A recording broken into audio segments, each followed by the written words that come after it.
quelqu'un qui ne partage que des cadeaux, quelqu'un qui donne des bonbons, des biscuits et autres, mais regarde Jésus autrement, avec une autre vision des choses, avec une autre vision. Ne regarde plus Jésus de la même manière, c'est quelqu'un qui va me donner des choses, que c'est juste quelqu'un, un vieux papa qui est là-haut dans les cieux, qui a créé le ciel depuis. Non, et une autre vision du Seigneur Jésus, et une autre vision de Christ. Alléluia. Est-ce que tu vois un peu ce que je veux dire? Dis-toi, ce Dieu qui a parlé à Moïse par un feu, par un buisson ardent, je veux qu'il me parle aussi de la même manière. Peut-être pas qu'il te parlera de la même manière, mais peut-être d'une autre manière, mais au moins tu as déjà ce zèle, ce désir, cette volonté de pouvoir connaître le Seigneur, de vouloir connaître le Seigneur, de vouloir connaître le Seigneur Jésus, de vouloir te séparer, de vouloir ressembler à Jésus, de vouloir ressembler à Christ, d'être cette personne à part, d'être cette personne qui sort du lot. Vous savez ce que signifie Église? Église vient du grec ecclésia. Ecclésia qui signifie appeler hors d'eux. Donc Dieu t'appelle à sortir du monde pour sa gloire, pour son œuvre. Premièrement, Dieu crée l'homme pour cela.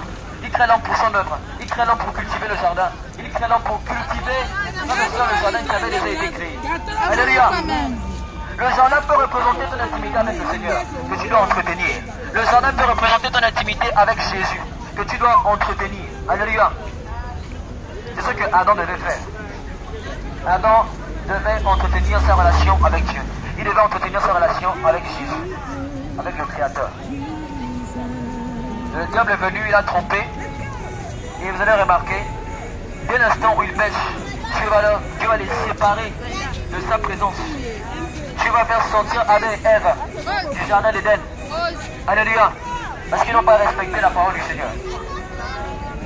C'est un soir, frères à respecter la parole de Jésus, à craindre Dieu. Parce que la crainte de Dieu est le commencement de la sagesse. La crainte de Dieu est la haine du péché. La crainte de Dieu est la haine du mal. Que Jésus soit ton modèle. C'est vrai qu'il peut y avoir des frères, des sœurs, des pasteurs, des prédicateurs, des pères de la foi qui peuvent être regardés comme des modèles, mais visent la perfection en personne. Tu peux regarder un homme, mais cet homme n'est pas forcément parfait. Cet homme n'est pas parfait à 100%.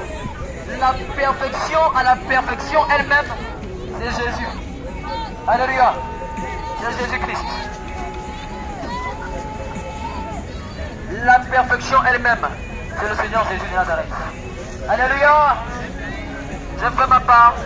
C'est à votre tour aussi de faire votre part. Je suis jeune, je vais donner ma vie au Seigneur, je vais donner ma vie à Jésus. Et laisse-moi te dire, c'est pas impossible d'être jeune et de craindre Dieu. C'est pas impossible d'être jeune et de ne pas ressembler à tout le monde. Et de ne pas faire tout ce que tout le monde fait. Tout simplement ressembler à Christ. Alléluia. Même si les gens disent que tu n'es pas comme nous, oui, accepte-le, tu n'es pas comme eux. Parce que tu n'es pas né avec eux, et tu ne vas pas mourir avec eux. Et quand tu seras devant le trône de Dieu, ils ne seront pas avec toi. Alléluia. Tu es venu seul, tu vas retourner seul. Tu es venu nu, tu vas retourner nu aussi. Alléluia. Amen. Soyez bénis abondamment et richement au nom de Jésus de Nazareth. Amen. Et bon sera à tout le monde. Amen.